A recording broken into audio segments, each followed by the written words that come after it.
Hey everybody, Steven here with Oddball Publishing, and today I'm going to be just kind of talking with everybody about whether or not you should do expanded distribution or not.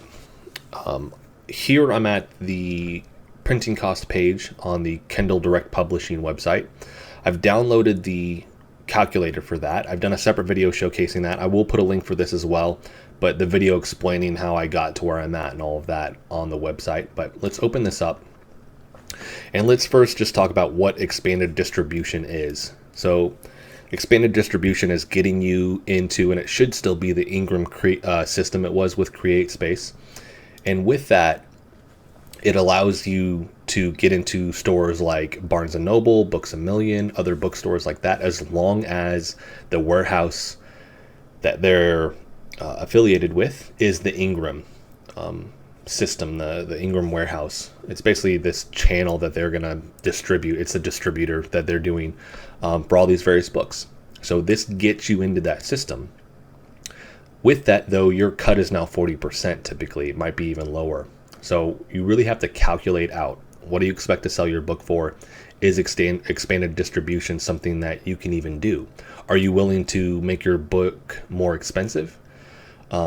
And like I said, your return is usually very small. The trade-off is you get more exposure. Now, it doesn't guarantee that you actually get into that storefront. If I go to Barnes & Noble right now, and we're in Tulsa, Oklahoma, we have the first manager we talked to, really nice guy. He actually ordered a handful in. He was like, hey, if these don't sell in 3 months, I'm going to send them back though. Cool, right? Because these books are print on demand also. So what the warehouse doesn't want and what the store doesn't want is basically shelf space taken up. So they do have to print these off. They send them to the store. He had them. I think he sold 2. He had to send 1 back. A new manager comes in, and basically it was a year process of trying to get something started, doing a book signing there potentially. It's like, man, we're local authors. And the first lady wanted to know what our budget was for marketing, and she was wanting us to invest $1,000 into advertisement for the signing. I was like, we're local. We don't have that type of money. But we'll have a draw. Like, I'm still going to pump some money. I'm going to pump about $100 into advertising for this local space. So that didn't work out. Another store said that they would, but we had to bring our own books, and then they would pay for them at the counter. So I would pay for the books, they would pay for them at the counter, and then I would get a certain cut from that, which would actually be more than what the expanded distribution royalty would be. But we had to bring all of our stuff in. Didn't quite work out. It just became this huge process where we're working and trying to get that for 2 years, and nothing came about. And another lady actually said I had to call corporate to see if their book could get pulled into the store. So I went through, I think, 6 different managers, 3 of which told me that they kept giving me basically the runaround. It was like, we have to make sure that you're in the system. I was like, I already know I'm in your system. And then they would never get a hold of me. And then finally, one lady's like, you have to call the head of the whole company that deals with this stuff. She never got a hold of us. And then, like I said, each store just seemed different. I'm not saying don't try. You can try that stuff. Just expect that with these bigger companies, there tends to be a lot of roadblocks with that. So for us, it hasn't been something that we've actually continued with. So our first 2 books are expanded distribution, and then after that we were just like, we're not getting the sales, we're not garnering sales from that. Like, all the stuff that we're doing is local right now. If we want to down the road, we can then opt to do that, and at that point it becomes very dependent upon how much you're selling your book. So for our newest book, let's check this out. So we are colored ink. It's a kid's book. Number of pages is 80. Anticipated list price is $14.99. That kind of seems to be our sweet spot. Printing cost $6.45. Minimum list price $10.75. Amazon royalty is $2.55. That's if it sells on any Amazon website. Expanded distribution royalty negative 46 cents. So for us, we would lose money. So it's not going to go into expanded distribution with this price. Okay. So with the price we are going to choose, we are eligible for expanded distribution. We will not get in. They're going to lose money, right? We're going to lose money. So they're not going to put us in that system. Now, if I bump this up, it takes $2 because I've done this a couple times now, 35 cents. So I can bump this up to $16.99. It will get into expanded distribution. Two options there. You can just make your book overall a much higher price, which can put you at odds with the local people you might sell this to. I mean, for us, a kid's book, $16.99 is pretty steep. But you might have a black and white book as well, so that I'm going to look at that here in a second. So our Amazon royalty goes up, right, $1. Expanded distribution is 35 cents. So for us, the question is, what's the return on that? If we do expanded distribution, yeah, there is a potential for more exposure, but if nobody's advertising it, nobody's going to know.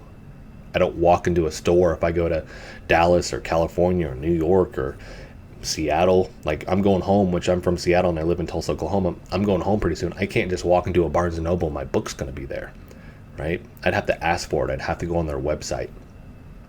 So the website part can be cool, but they're not promoting it. It's just tucked in the back, right? So you have to look at those different options with that. So I could do that, put myself at odds with people that I'm going to actually directly see and sell to, make a little bit more money, right? But it's still, I might not sell as many copies, or I can keep it the price that we want to list it, which seems more reasonable, not do expanded distribution for that variation of the book, create a secondary variation of the book that is a little bit higher priced and aim it towards expanded distribution. The problem becomes people could see the two different price points and they'd be like, why is this different? So you have to really think about those two different things. Now, that's if your book is more expensive and you're dealing with a situation where you're doing kids books, right? Because they have all these colored images, or you're doing just an illustration, a comic, whatever it may be, a graphic novel. Now, if I change that though, and I go black ink, right? Let's say I do black ink and I'm going to do, it's a 200 page book. Notice that doesn't really change much, right? It changed on the other parts, but like your printing cost is so small, right? $16.99. Let's go $10.99. I did that again. See around my mic here. $10.99. I could still be in expanded distribution. Let's say $9.99. Boom. If you have a 200 page book and it's just a novel, and that's the difference between the kids books and like, all right, I made like just a novel, right? That is more reasonable for you. That I'm going to say, yeah, for sure, go for expanded distribution. You can still have a low cost. I have 200 pages. It's black ink. It's $10, and I'm still making money off any of them, right? Off Amazon royalty and expanded distribution. If it is that, for sure, go for it. Definitely look at the calculator first. See if you can afford that. If you can't, then like I said, expanded distribution isn't something I would harp on necessarily. Maybe down the road when you can get your costs down. But that is a factor that you have to keep in mind, because you can't sell these at a loss, and you also don't want your book priced so high that nobody's going to buy it. So hopefully that helps anybody. You can always reach out to us as well. I've had like 7 or 8 people hit us up, which is why I'm doing more of these videos, because they had questions about the process. They had questions about expanded distribution, how to format the book, checking the format, all these different things. So hopefully this helps anybody. If you guys like the video, hit the like button for us. We're going to be doing more of this content, working on a couple other projects as well. I'll put a link for this. I'll put a link for our Instagram and our actual books too, so you can see what those look like on Amazon.com. And maybe if I can track the Barnes & Noble one down, I'll show you what that looks like as well in their system. It might be an older variation of one of our books though. Like, we don't even check any of that stuff anymore. And honestly, we haven't sold anything. I think we've sold maybe 2 books over a 2.5 year period on that. So, but if you want to continue to follow along with all of our content, hit the subscribe button for us. Thanks so much for watching.